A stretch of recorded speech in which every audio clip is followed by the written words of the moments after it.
Welcome to 20 Minute Tims. We are back around the table. I'm your host Jamie. I'm joined by Melly. Yes. And Stephen. What's been happening, folks? Back together again for the first time in what feels like ages. Things are happening, Stephen, so we thought we'd best get around the microphones and the cameras and have a little chat about what's going on at Celtic. Melly, Celtic put out a tweet earlier on that said, let's get down to business with a little briefcase. And I thought, well, one, I'm surprised that the Rangers fans didn't go absolutely apoplectic about that, because everyone knows what the next line to that is. So it was quite the dog whistle for us. Enjoyed that. Our own wee version of the add-ons. And it's a wee add-on line for us. And then there was like rampant speculation in the Discord and online about what that might mean. Is it a new deal for Brendan? Is it somebody else signed a new contract? Are we going to announce a signing? And well, what actually happened was we announced the signing of Callum Osmond, who was videoed at Lennoxtown maybe a week or so ago. He was sort of bumbling about. That, I think. Feels longer, yeah. So we announced the signing of a guy that we all knew was coming out anyway. So I was quite interested in this one because there's been a bit of speculation about whether he's a development player, whether that word project has come back from the dead. But by all accounts, Melly's been signed to... Never went away, did it? Well, never really. As much as we tried to smother it, it never went away.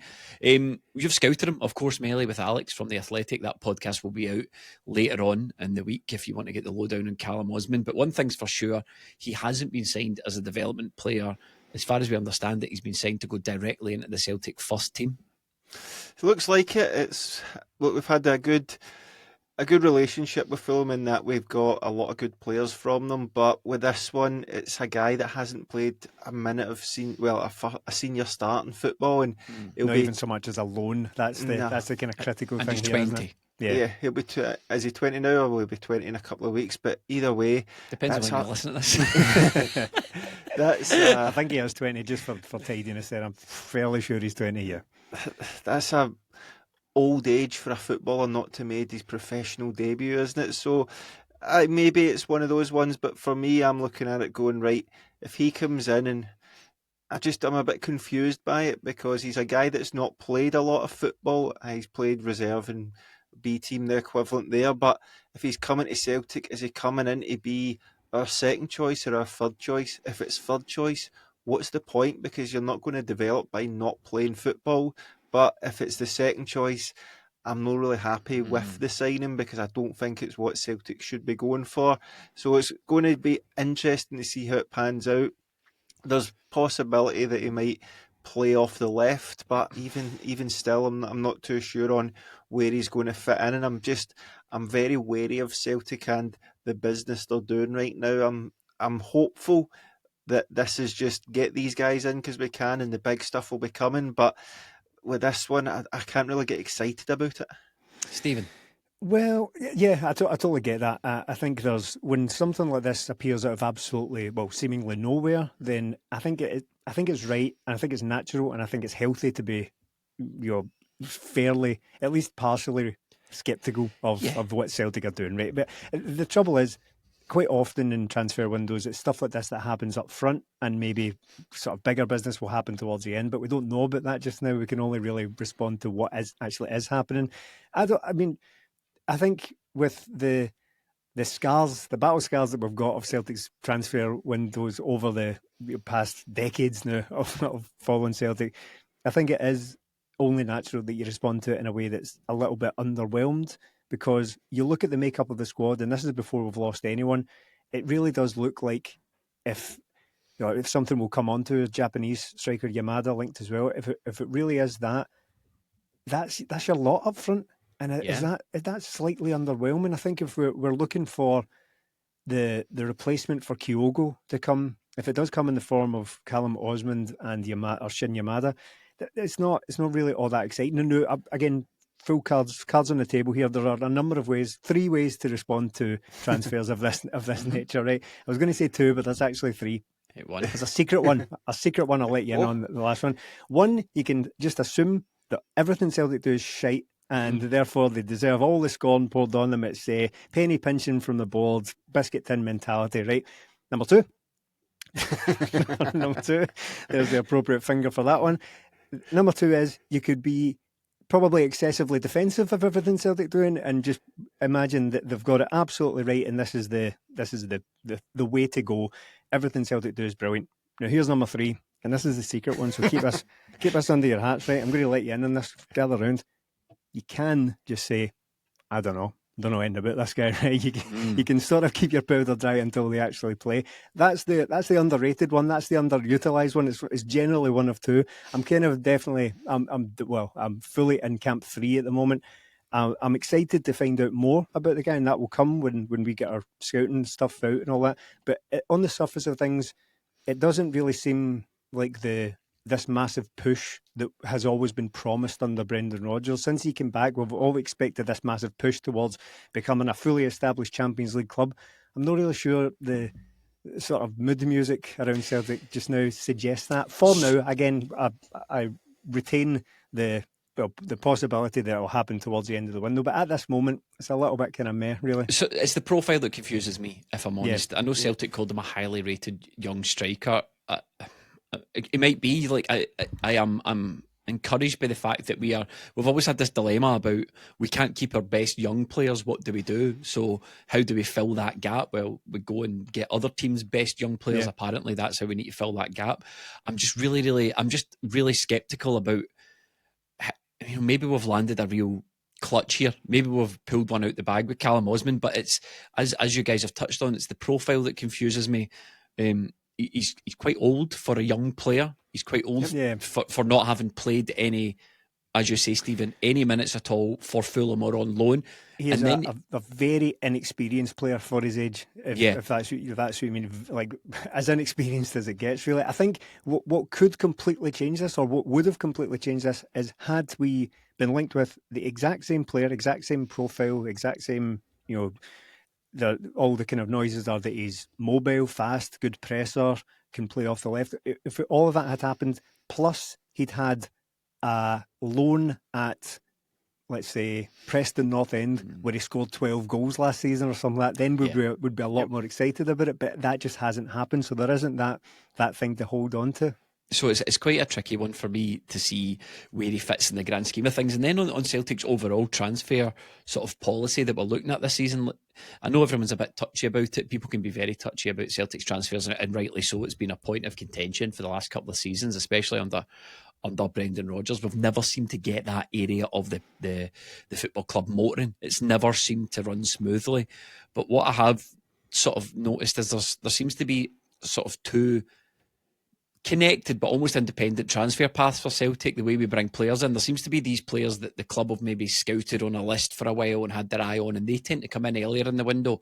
And I think Osmond definitely comes under this, Duhan comes under this, Nygren definitely probably comes under that.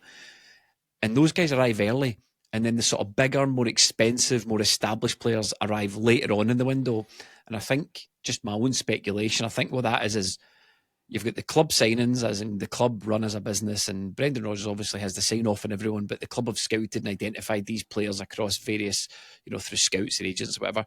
And then you've got Brendan Rodgers who comes in and goes, right, that's good, you've got that. But what I need, what Brendan needs right now is I need a striker and a winger, and we're not doing this development thing. I need you to go out and get guys that have got minutes. I need you to go out and get guys that have got a bit more pedigree, a bit more in the mould of Brendan Rodgers. And I think Brendan Rodgers has said, I sign off every player that comes into the club. Yeah, what does that mean? Brendan, they'll show Brendan, they'll discuss these guys at team meetings. We've identified this really young player.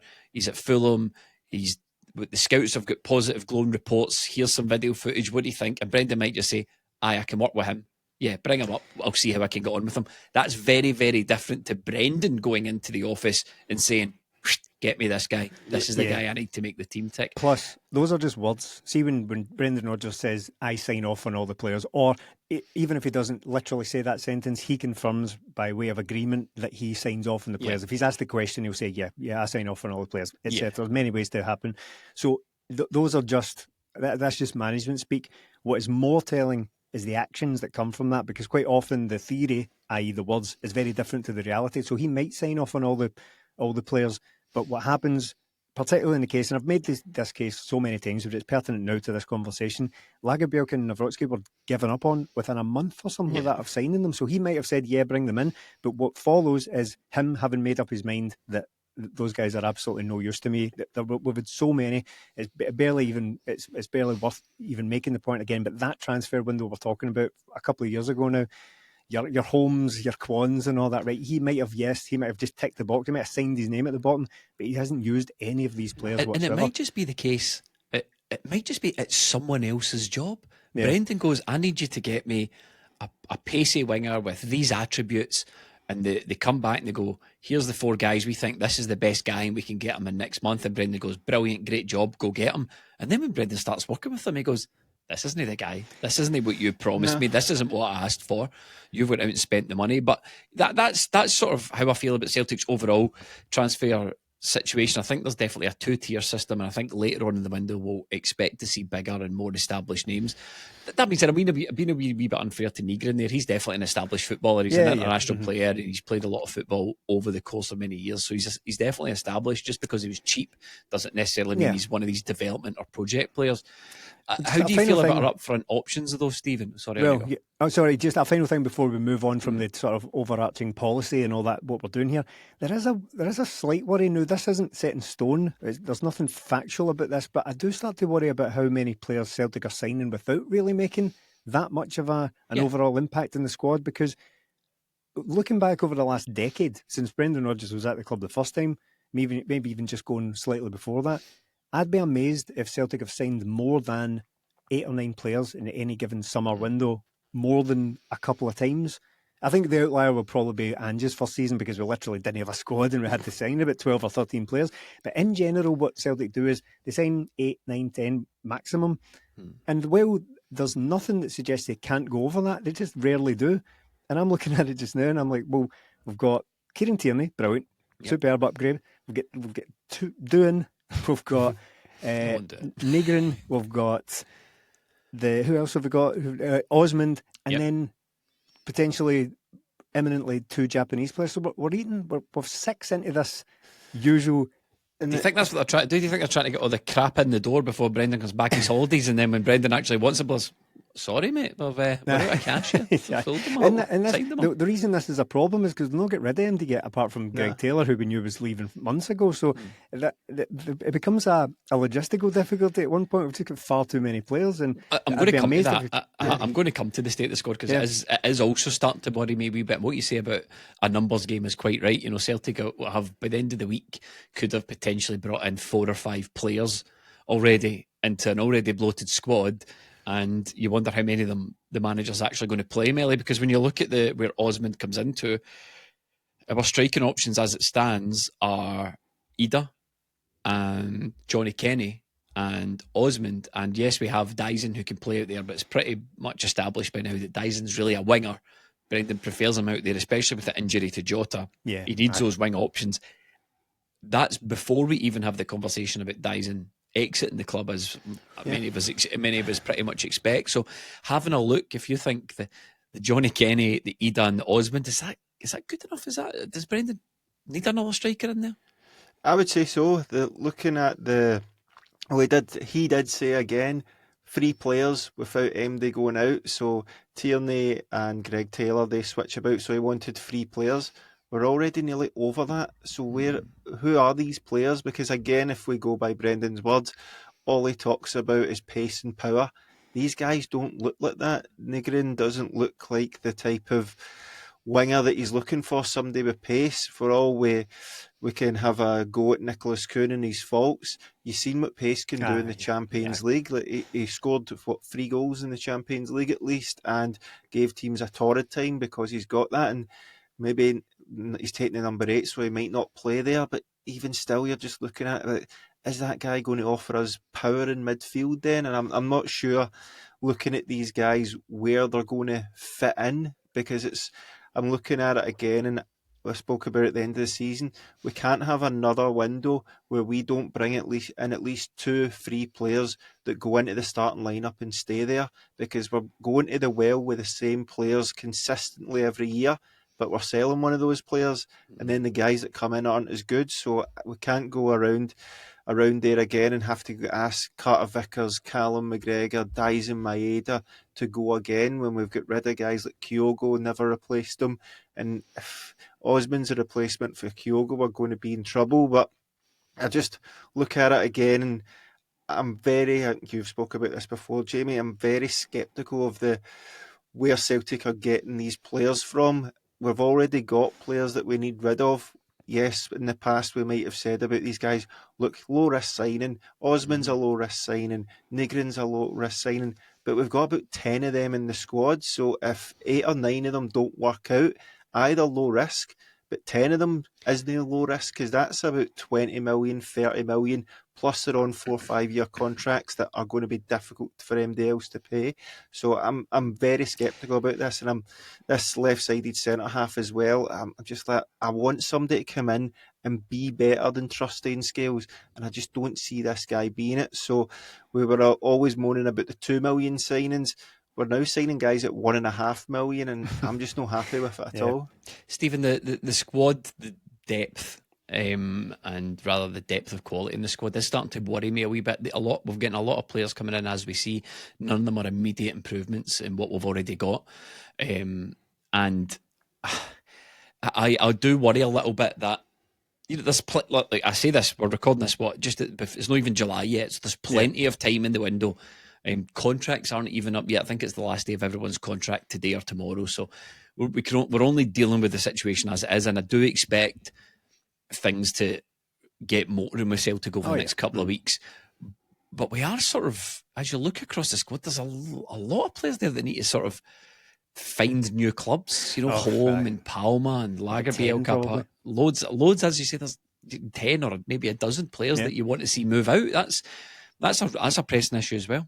Yeah, for sure. I've always wanted, I mean, it's not really about me, but partially about me, mostly Brendan Rodgers. He's always spoken, and I think managers have gradually kind of edged towards this in modern football anyway. They want to work with not so much like threadbare squad, but a tighter squad to make everything a little bit simpler and a little more streamlined. Managers talk about wanting like 23, 24 players.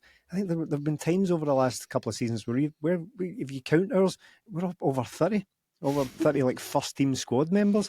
Obviously, that just becomes difficult to manage, and you're actively wanting players out of the club just so you can, as I say, streamline things. So there are players littering the club really just now that need to go, and I've long given up on any semblance of like he needs a run of games, or he needs to give him a chance. Like if there are players at this club who have been here for 2 years now that were signed in that window we've already referenced, and they haven't staked any kind of claim at the club whatsoever.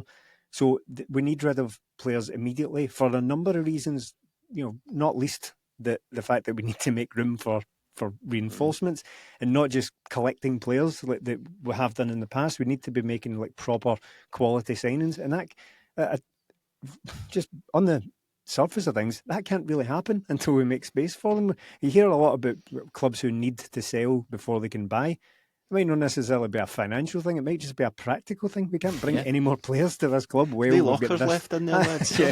For a start. You're just handing carrier bags and all that. Parking is an absolute disaster.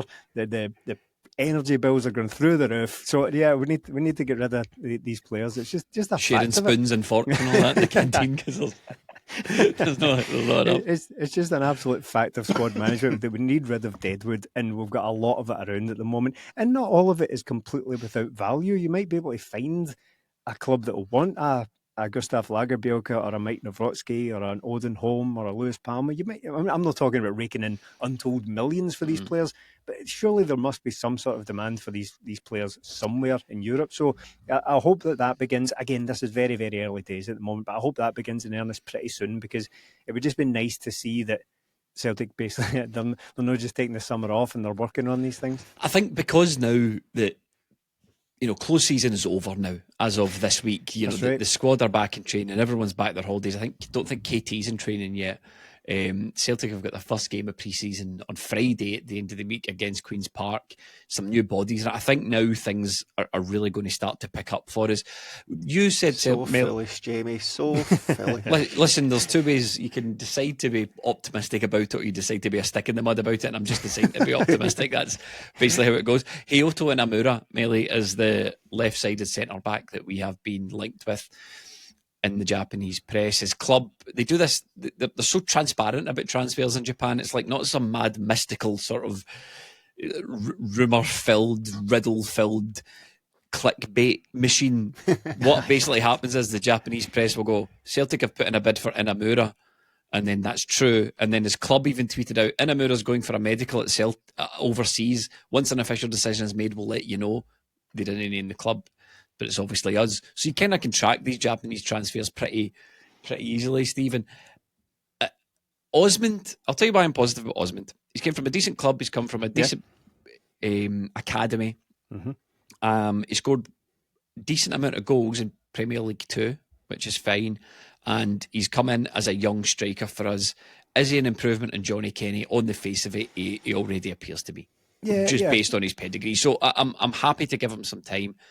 He won't have much time at Celtic, I don't think. If he's not made any significant impact in the next year, he might as well go, because you can't be a 21-year-old not playing any football. But I'm prepared to give him the year. Inamoto's a curious one, though, because he came through that Japanese university system. He only made his debut last year, but he's already 23. He's a bit like Reo Hatate in that mould. Obviously, we'll have scouting reports out on him pretty soon as well. But from what I've gathered, he's a very good ball-playing centre-half that struggles with the physicality of the game sometimes. And the reason I'm more curious about him than I'm about Osmond is because, one, we wouldn't be signing him as a sort of development player at 23. I just don't see it. We'd want him to come in and play football in the same way that we want Reo Hatate to play football. But we've signed more established defenders from that league, and defensive players from that league who have struggled with, particularly even with the physical elements of the Scottish League, and it's not translated very well. Iwata, like the Daily Record's headlines recently, they seem like they've been translated.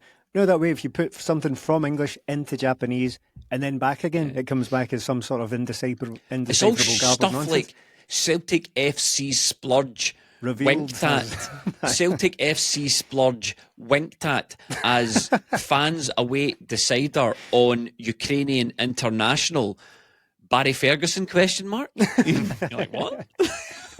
Yeah, click. So anyway, let me just put so we had Iwata, albeit he wasn't a centre half, but we told he could play there, central defensive midfielder, made almost next to no impact at Celtic.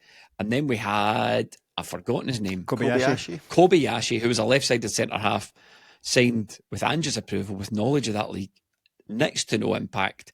And we signed Ideguchi, and he played next to no football at Celtic as well. Yeah, I'm not saying all defensive players from Japan are bad, but what I'm saying is that he's of a less convincing profile than the ones who have already failed here. Yeah. I think obviously that people might get nervous at that comparison, but going immediately linking him to Kobayashi. But I think the parallels are pretty clear, and you'd be foolish to ignore them, because that was the whole problem with Kobayashi, was that he came from the J League and was more established than Inamoto, is his name? Is that correct? Yeah. So Inamura. Sorry, right. Where did I get Inamoto from? Did somebody say that a minute ago? I can't remember. So Inamura, it doesn't really seem to have the same pedigree. And the problem with Kobayashi when he came here was not that he was a bad footballer. So this is where the parallels are pretty stark. They're pretty clear. When Kobayashi came here, it was all very similar stuff that was coming up. Good on the ball, good passer, left-sided, could open up lanes of passing that wasn't available to, at the time it would have been Starfelt or whoever else you would compare him to, Jens maybe, whoever else he was getting compared to at the time. Left-sided, which is a huge advantage for speeding up Celtic's play. Good on the ball, comfortable on the ball, all this sort of stuff. But when he came in, it was the physicality that completely ended him. He couldn't hack it. And that's not to say he's a bad footballer. I think he's ended up in, oddly, Portugal now. But I think he's in like the second division in Portugal. So it wasn't that he was a bad footballer. And Inamura is coming up in very similar ways. Good on the ball. Fast, I'm led to believe. But if he can't hack the physicality, it's genuinely of no use whatsoever. That seems reductive, and it seems quite a sad state of affairs. Power, but that's Stephen. Power. Yeah, that's the reality. That's the reality that we exist in. That's the problem, Celtic isn't it, reality. Stephen? When Brendan Rodgers is so open about the types of player he wants, pace and power. Every player that comes through the door at Celtic Park, you're going to look at him and go, does he have pace? Does he have power? If he doesn't have them, you're like, well... It's literally the only thing he has ever been explicit about is Brendan Rodgers. And when you look at Ida and you look at KT's got it, but when you look at Adam Ida and when you look at even Arne Engels, those are physical guys. They're physical players. Yeah, even just with a profile, because sometimes you can do all the scouting, you can do all the due diligence, you can do that on players like Kobayashi and think, well, he'll be fine. He's a certain height, he's a certain weight, therefore, kind of strength to weight ratio, he'll be fine physically. But then you put him in and it just doesn't work. And I would even stretch that out to Paulo Bernardo as well. He looks like a physical player, absolutely bullied at times in this league, absolutely bullied. He hasn't stood up to it very well at all, certainly not last season, and particularly not against Rangers. So it's a major factor, and I don't really like reducing it all the way down to that. But just fundamentally, if you can't hack it physically in Scotland, you're not going to make it. You're not going to be of any use to a club like Celtic whatsoever. You can be as good on the ball as is possible for Celtic to afford. Now, I'm not talking about Javi. Obviously there are players who are so good on the ball that it doesn't matter how small they are, but within Celtic's budget, within Celtic's realm of possibility, you have to have a certain level of physicality. Now, I say all of this never having seen Inamura play a game of football at all. It's just the noises that are coming out about him are very, very reminiscent of Kobayashi, and it's not just the fact that they've come from the same league, it's the fact that it seems to be the same story again.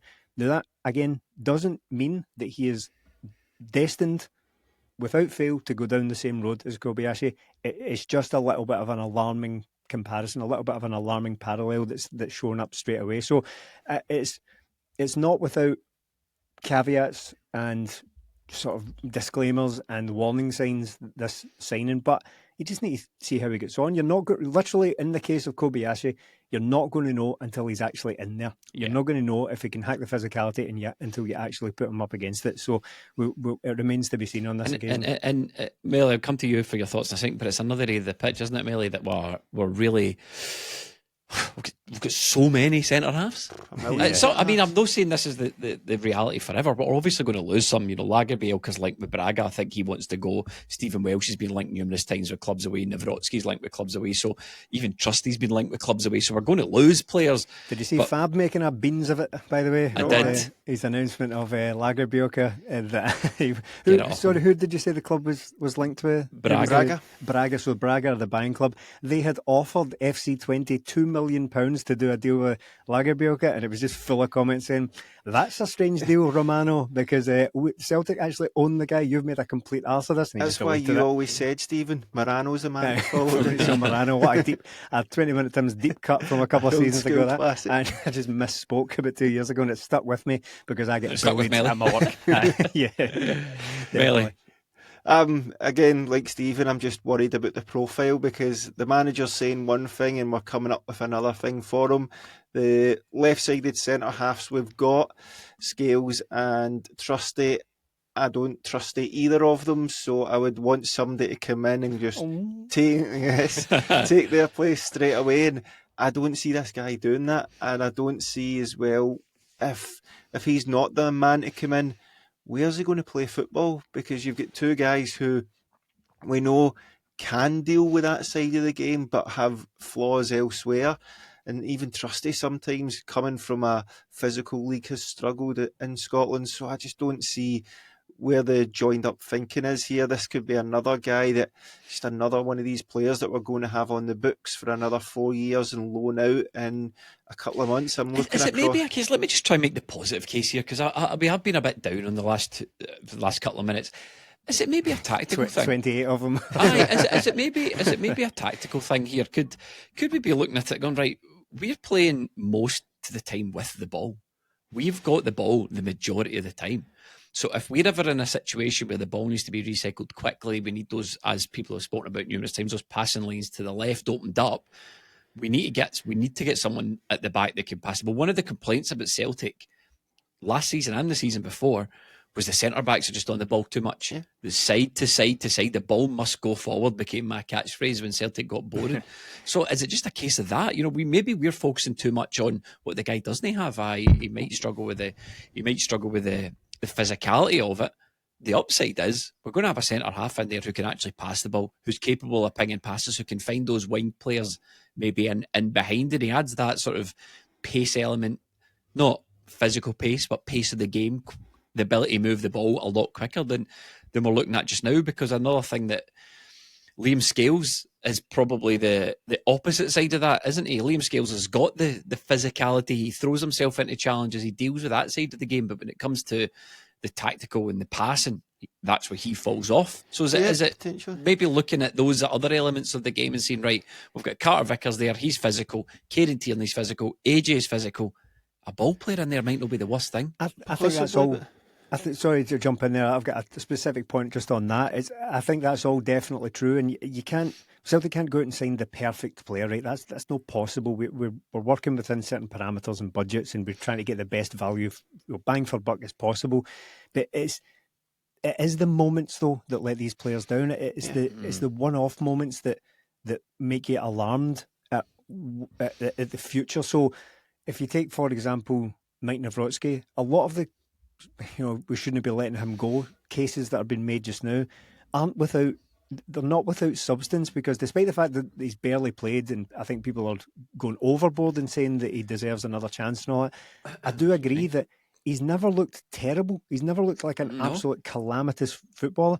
It's the moments here and there. It's like breakaways where you see, it might only happen twice a game, but it's those that expose him as having no speed whatsoever. With Kobayashi, didn't look like a terrible footballer. He wasn't. I can't think of any games where he just looked like an outright calamity. Get him off the pitch as soon as possible. It's moments. It's been wrestled at corners. It's been buzzed off the ball. It's when that happens. It might only happen once, twice, 3 times a game. But you think to yourself, what makes it such a problem is that it makes you think, and especially in the case of the manager, if that happens again, the exact same thing's going to happen. He's going to be outpaced the next time that happens. He's going to be muscled off the ball the next time that happens. So it is about those elements that are missing, and whether or not they are so bad that you can afford to, or they're not quite bad enough that you can afford to push on with them and cover it in other places. That's the age-old question as to whether you can get away with it or not. But you're right. We're not going to get players with every single box ticked. It's about whether the boxes we can't afford to tick on an individual player are so glaring that they become of no use. I think it's the one thing you need in Scottish football is that, because look what you're going to be up against. You're going to be up against Derek McInnes teams. You're going to be up against David Martindale teams. We've got a real hard on for this new Derek McInnes team. Yep. So listen to the internet. The internet are telling me that Derek McInnes is going to set this league on fire. Oh yeah. Wow. He's only been threatening to do so for about 15 years. I know, now he's getting his right where he wants him. Your fear is here, and he's just signed a big striker, hasn't he? So we know what we're going to get from Scottish football. And while you say yes, that one of the complaints about Celtic was building up slowly and not passing the ball quickly for the back, one of my main complaints is how weak we look at defending set pieces. And to take out Liam Scales and Austin Trusty and bring in Callum Osmond up front and Inamura at the back, is that going to help Celtic or expose Celtic more? It's going to expose Celtic more for me. So I just don't see where this signing's going to fit in, because a centre half, if they can pass the ball, brilliant. But Scottish football, the bread and butter is it's going to be physical in every single game. And if Celtic take away a weakness in the fact that Greg Taylor was small and teams targeted that, as soon as they bring this guy in, that's going to be the target for every team. And if you look at Celtic, the rest of Celtic's team was a big physical number 6, a striker who's physical, another midfielder who's tall, and you had Inamura who wasn't the most physical. We could probably deal with that. But the fact is, we've got these players already, and we struggle at set pieces every single game, especially against the Bears. So I just don't see where this power's coming from here. Yes, he might bring tactical stuff and he might be able to pass the ball, But the bread and butter in Scotland is being physical. Well, that's it. It's the most basic point imaginable to make, but it's worth making. You need to sign players for the reality in which you exist rather than the one you want it to be. We can play Mascherano at centre half and get away with it. Weirdly, you took the example, not that specific player, but we might want Scottish football to be some sort of Barcelona 2009 utopia, but it's not. It's Scottish football, and we need the players that are going to suit it. It's just the harsh reality of it. So it's difficult for some players. Some players just sort of wilt in that. Again, there's no evidence to suggest it's going to happen to Inamura. I mean, Rio came in, he did okay, but yeah, I mean, did better than okay. But that was one that Ange knew. That was like a personal. Ange wanted this guy. Ange knew that he was good in that league, and he knew he had it. And we saw Rio Hatate come in. He did light up the team. So in terms of career trajectory, he's played about as much. That university system in Japan's quite odd, but he's played as much. He's played as much first team football kind of as Rio Hatate did when he joined Celtic, and he did okay. It's not that he's destined to be terrible, and I did try and make the best case for him there, but as you guys have pointed out, we're not really living in a best case scenario type world. We're living in the cut and thrust of Scottish football, and us as fans don't have much patience, and if the guy comes in and has 2 or 3 bad games, even pre-season can do it for some footballers. It's a harsh environment to play. Carl Starfelt's still branded with that from having a bad game on his debut, hasn't he? And when we look, Rio Hatate has been a great player for Celtic. He came in, hit the ground running, but after a couple of months, he was absolutely shattered in a Celtic shirt and had to have a sort of transition time where he was in and out the team. Celtic can't afford to have Osmond transitioning into first team football, Inamura transitioning into first team football, Nygren starting to deal with how it is at Celtic and the physicality. We can't afford to be carrying 4 or 5 players. I'm not too concerned about that. I'm not too concerned that these 2 guys that were mentioned are going to be the ones that Brendan Rodgers is going to have to rely on throughout the season. Certainly not Osmond.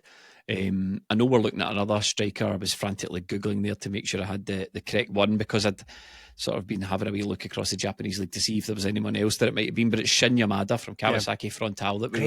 Great name. Fantastic Lovely name. And do you know what? He looks like a player. He looks like a footballer. I was having a wee look at his stats here. I've got them in front of me. He scored 22 goals last season. He's only scored 4 this season, but he was what is less? Let me just double check. Aye, it is less. He was but I was having a wee read. There's a great Japanese football website out there. I'll need to maybe link it in the show notes, and it's got really good profiles of all the Japanese players, especially the ones that we've been discussing today. He looks a good player. He looks like a sharp finisher. He looks like sort of one of these lethal in the box finishers. He was absolutely dynamite last season. A wee bit slow start this season. He's another one that was asked about his future and he refused to commit to it, but it does look as if he's going to be leaving, and I think he's linked with us. So by the end of the week, we could have two new players as well as Osmond going into the game. There could be 4 new bodies potentially to watch in this Queen's Park game. Yeah. But would you feel, certainly Stephen, he's a more established striker, would you feel a wee bit more comfortable with someone like him, or are you still thinking, we need a, when I say a Brendan Rodgers signing, what I'm talking about is an Ida, an Engels, someone with a big price tag that's paid a lot of football in a decent league? Yeah, I think what we've learned. Or would you be happy with these guys at this level, is what I'm asking? Well, I think what we've learned over the now 4 years since the kind of Ange revolution kicked off is that, we've already listed the duds, the misses in there. We've had probably a 50-50 split actually on the J League players, give or take. But what we have learned is that if, say for example, if Yamada was to sign for what's the kind of rumoured fees, kind of 1.5, 1.82 million, that kind of thing. What we've learned over the years is that gets you Rio Hatate. It might get you sort of most of a Daizen Maeda, a bit of a Kyogo. So there's good value in that league. Yeah, for sure. We're not dealing with massive fees from there, so I wouldn't be too concerned about that. I think he's 25, Yamada, isn't he? So again, he's not the idea that he's some sort of project or like long-term development thing. I think is fanciful. I don't think you sign players at that age. You've made he's the completed article. Yeah, you've made a gross miscalculation if you're signing 25-year-old Japanese players for the B team for the Lowland League. So I don't think that's the case at all. The thing is, so what I said earlier is if we get Yamada and Osmond and Ida, that might be it. So that might be what you're dealing with up front. So you better hope that these guys are all good. Osmond I'm quite positive about, because despite the fact there's just nothing to go on in terms of senior football, I know we were quite down on it, but what we're trying to do is just kind of make the sort of three-dimensional case for these players, or either for or against. Realistic about it as well. There's no point coming on here and can't wait, this guy's going to take, because it would be pure speculation. All we've got to work on is his previous record and his CV. This is how long this has been going on for. Melly and I spoke about Callum Osmond about 3 or 4 weeks ago on one of our Breakfast of Champions episodes, because we cited the fact that Marco Silva had talked him up in the press. Whether it's just management flannel that we hear about our own players here as well, I don't think there's anything special about it, but he was asked about Osmond, and he was glowingly, he was full of praise for his chances of getting into the first team, what he needed to get minutes in his legs and all that sort of stuff, and this was not so long ago. So why I'm quite positive about it is that he might not have had any first team experience anywhere, but he was on the cusp. If we're to take a really good manager at his word in Marco Silva, if we take him at his face value, he is on the cusp of making something of an impact at Fulham from a very respected academy. And the other side of that is that I don't think that you get to 20 years old and be maybe within 6 months of maybe getting a run out and maybe sort of making some sort of impact at Fulham and coming to Celtic to learn how to play football. I just don't think that's realistic. I don't think because he's 20 and because no one's really heard of him, people immediately, again, due to past experience, just go, project useless, we'll not see him for 4 years, we'll be out on loan. That's with reason. I mean, all the reporting has been pretty clear. He's not coming as a B team player. He's coming as a first team player. Exactly. So I think that's why I'm generally quite positive on it, and the fact that we've heard that he has some attributes that would probably be of good use in Scotland. If you're, again, as much as we made the case that physicality may make or break players, if you're fast and have good movement and quite intelligent movement, that'll go a long way in Scotland, particularly at a team that creates a lot of chances or should create a lot of chances like Celtic do. So I'm generally quite positive on that. Yamada, I'm really not sure on at all. I just don't know enough about the guy. I could be one of the Twitter brainiacs and pretend that I've seen every single minute. I went back and over the last 24 hours I've watched 100 games featuring Yamada. But the truth is, you just need to watch a good old YouTube video, Stephen. Just fire on them up. That tells you everything you need to know. So on that, again, broadly quite positive on it because of the overall profile that he seems to have. He's more in the mould of Nygren than in the mould of Osmond. I think that's what I'm getting at. I think so, and it doesn't. If you sort of zoom out, if you look at the individual players and then zoom out at the options, it's not the most exciting thing in the world to have Ida, Osmond, and Yamada at this stage in late June, early July. But these two guys might surprise us. They might be really, really excellent additions. That's entirely possible. I know we're quite down on Celtic's transfer policy at times, but they might be good. I don't think there's any real evidence to suggest that Maeda is the nailed-on number one striker, because it just doesn't do it enough. And see the end of last season, I know there's been I think a lot of people are maybe getting into the idea that, right, Maeda's number one, then it's Ida, then kind of backwards from there. I think, especially as you mentioned earlier on, Jamie, Jota's injured for ages now. I think even if Maeda was to go, I think we would have to replace Maeda the winger rather than Maeda the striker, because the last 2 months of the season, he only started twice through the middle from March onwards, and one of them was that terrible game against St Johnstone, but he got hooked after an hour. So there's not that much track record there, despite the fact that he came in, was absolutely brilliant in the absence of Kyogo, but very quickly got moved to the left, and Ida finished the season as the number one striker. So I don't really see any reason to believe that won't be the case at the start of next season. So really you're dealing with three. Johnny Kenny, I would have to think is done probably, and that'll probably annoy a lot of people, because I think for obvious reasons people want to see younger players get more of a chance, particularly Irish ones, but it'll annoy Johnny Kenny if he's watching. Yeah, I think for sure. But just to wrap up, for the overall sort of striking options, I think I'd be overdoing it. I think it'd be disingenuous to say that it's like mind blowing. I think that I'm really excited about it. But overall, I'm generally quite positive about the profiles of the two players that are immediately linked to. Melly seems sceptical. I don't share Stephen's optimism. Unfortunately, there's just too many players being brought in that we're hopeful are going to be good. Whereas Brendan Rodgers has constantly spoke about guys coming in and coming into the first team. like of out all the players we've signed so far, He used the word quality so frequently last season. quality, pace, power, and I just don't see it with any of these guys. One or two of them could work out, but do I see Yamada being Celtic's starting striker as soon as he comes in? I don't. I don't see Nigrin being a starting winger as soon as he comes in, if the rest of our wingers stay. And the same with the rest of the players. Kieran Tierney will, of course, come in and start, but I want to see Celtic going for players and going, right, here's your striker, here's your winger, and you know what? We've brought in Callum Osmond as well. You've got your striker, Ida, and Osmond. With this guy, look, I'm hopeful he'll be good, Yamada, but I'm just not sure it's the profile we're going for. They've all the lost Kyogo, and then there's been the Chris Garden thing for window after window. We nearly got all the way through without mentioning Chris Garden. But that's the sort of profile where you go, right, he's coming in and he's going to play. With all these guys, I'm not sure they're going to play, and there's going to be adjustment periods for them.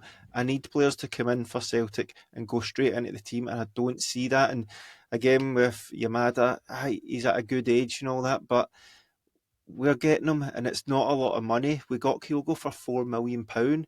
That was a lot of money, and he was a very established player. I'm just not getting the same quality vibes from this guy. I'm hopeful, but maybe it's just the way Celtic are doing it right now. But if we sign Yamada, Osmond, we've got Ida, we've signed Nigrin, we've signed a centre-half, where are we going to spend money in the team? Because we're running out of positions, and we've got a lot of players in a lot of positions. Well, that's where Brendan, I think, has to, put the foot down a little bit. I think, as I keep saying, close season signings seem to be of a very different profile than the sort of pre-season signings, and especially the guys that we see arriving towards the end of the window. Yeah. And especially now that Brendan's back his holiday. I know that sounds so twee, but I do think now that he's back his holidays and he's in the office every day and he's in these meetings and he's got a proximity to what's going on, and he's able to put pressure on and steer things a wee bit more, and have a look at his squad and have a look at the players in pre-season training and think, this should have been done, but like they should go away at the end of the season and go, these are the positions. Never happens, does it? It should. It never happens. But then what happens to what now when Brendan comes in and goes, right, I need a number one striker, I need a centre half that's going to play alongside Cameron Carter-Vickers, and the board or Celtic can turn around and go, we've got 3 strikers, you've got 6 wingers, you've got 5 or 6 centre halves. Where are these guys going to fit in? Well, I think what the conversations would be, Brendan, would be like, look, we need to have conversations with Nawrocki, Welsh, Lagerbielka, and Trusty and Scales. And tell them they need to find a new club by the end of the window because they won't be playing here. Then that becomes their agent's job to get them a new club, or they just say, well, look, we're going to sit tight. And another factor that we need to consider is how many agents are just wanting to see what the lay of the land is for their players. Every player that we've wanted that's of quality has come in towards the end of the window, presumably because other clubs want to sign them and they want to have a little think about their next move and get the best offer in and all that sort of thing. Does that mean we need to bloat the squad out in the meantime? But I'm not sure. What do you mean? Because if we go out and we sign a striker, come the end of August, we sign a midfielder, we sign a centre-half, and you're looking at these guys you've brought in who haven't played much football, where are they going to play? So then how are you going to get them developed? How are you going to move them on? It just seems like we're bloating the squad up just in case we don't get the guys we want. But I think that's the problem. I think that comes back to one of the very first things I said. I think that's the 2-tier transfer system. I think Brendan Rodgers can say, look, it's great, I'll train this guy, I'll make sure he gets minutes. If he applies himself and he does what I need to do, I can work with him. But I can't win the league with him. I need you to go and get someone else. And we've seen that with Celtic, and I think I'm starting to wonder if that's just the way Celtic want to operate. I just wonder if Celtic are quite happy to, although it looks bad as us from a fan's perspective, maybe Celtic are quite happy to go out and sign Odin Holm for €3 million, send him out on loan and sell him after a couple of years for 2.5 or 3 and go, oh, that one didn't work out, because every other one maybe does. I just wonder if that's the game Celtic are quite happy to play. Yeah, and the trouble is, obviously we're not in full possession of really much of the information. I was going to say all of the information. Yeah. So the trouble is, as we sit here, as I say, as we're crossing from June into July, we don't know what's going to happen, and we can only respond to what's actually currently going on, and we'll do that throughout. But as with all these things, timing is massive, isn't it? Timing is like the key. If it was spun the other way and you made some statement signings up front, and then Callum Osmond comes in on transfer deadline day, you'd be like, sounds good. That's got an interesting signing. In fact, even spinning it back to January there, if we remember, we spent the last couple of days spinning around London looking for any warm body to be a striker to replace Kyogo, and didn't sign one. If Callum Osmond had been the option then, you would have been like, yeah, that makes sense for the rest of the season. So it's timing that's the difficulty, and not only timing, but obviously past experience with how these transfer windows go. I've definitely got my reservations about Celtics. I think sometimes we try and be far too clever by half. Honestly, I think we do. I think we try to be smart arses. You're the football doctor after all. Yeah. I think we try and be smart arses in the transfer window, and I think a lot of the time we don't just. Our transfer mission isn't who's the best player we can afford for this position. And that should be it. That really should be it. Yeah. Who's the best player we can afford for this position should be it. And when you look at Celtic's transfer history, that's not the question that's been asked at transfer meetings. And for me, it always should be.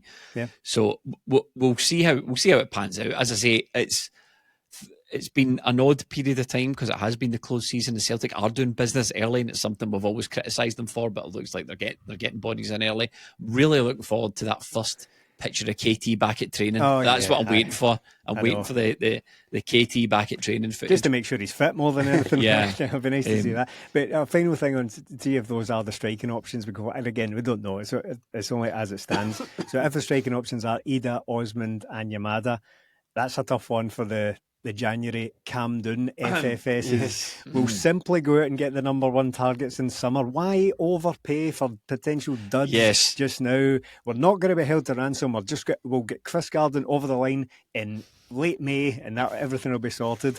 A tough one for that. I'd love to sit down with that Chris Garden guy and go, has anyone for Celtic ever spoken to you? You might just go, they put a bid in for me, then they just never answered the phone when we phoned back to accept it. That's probably what happened. Almost certainly. Listen, on that, we shall wrap up. Thank you so much for your continued support on Patreon. This is our pre-season, isn't it? This is we're getting minutes in the mics. Getting minutes in the mouths.